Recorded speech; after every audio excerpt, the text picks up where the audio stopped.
Alors la question du jour, pourquoi travailler? Oui, est-ce que vous avez d'autres motivations que l'argent pour travailler ou le fait que ce soit normal? C'est une grande question parce que travailler, ça nous prend beaucoup de temps dans une vie. Dans une vie d'adulte, en fait, on travaille quasiment un tiers de notre temps. Un tiers, c'est probablement pour se reposer et dormir, et puis un tiers pour les loisirs. Donc la question du travail est importante, d'autant plus si on le fait pendant 40 ans.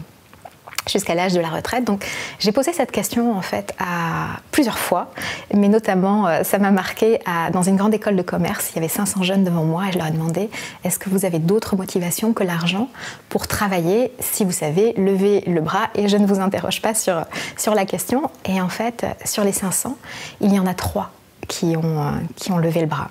Donc la question du sens au travail est essentielle et on doit se reposer cette question. Alors, pour travailler, il y a des motivations individuelles et il y a des motivations collectives. Pour les motivations individuelles, il y a pour exprimer mes talents, pour exprimer ma singularité, pour faire ce que j'aime, pour me faire plaisir, pour rencontrer des gens passionnants, des gens intéressants, pour voyager, pour créer.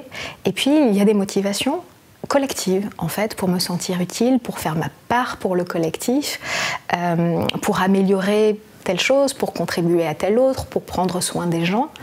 Donc il y a 2 sortes de motivations, les 2 étant conciliables, et il vaut mieux d'ailleurs les concilier. Mais en fait, ce que je voulais vous rappeler à tous, c'est que pour permettre au collectif d'exister, il est nécessaire de travailler. Travailler, c'est faire sa part pour le collectif.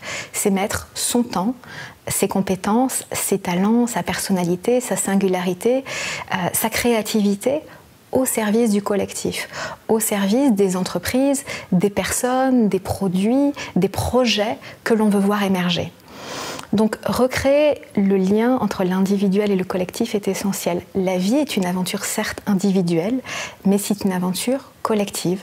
Pour être ici maintenant, il a fallu que toutes les professions soient présentes. Il y a des personnes qui vous protègent, il y a des personnes qui vous nourrissent, il y a des personnes qui vous soignent, qui vous distraient, qui embellissent, qui permettent aux maisons d'être là, les plombiers, les électriciens, les architectes, mais aussi tous ceux qui vont permettre d'avoir une eau potable, d'avoir un espace de vie propre. En fait, toutes les professions sont nobles, nécessaires, ou la majorité des professions en tout cas, sont nobles et nécessaires au collectif. Donc, quand on choisit de travailler, si l'on peut, et la majorité peuvent, c'est réfléchir à qui l'on est et donner sens à son travail. Je mets mon temps, mes compétences, ma singularité, mes envies au service du collectif et des projets que je veux voir émerger. Belle réflexion à tous!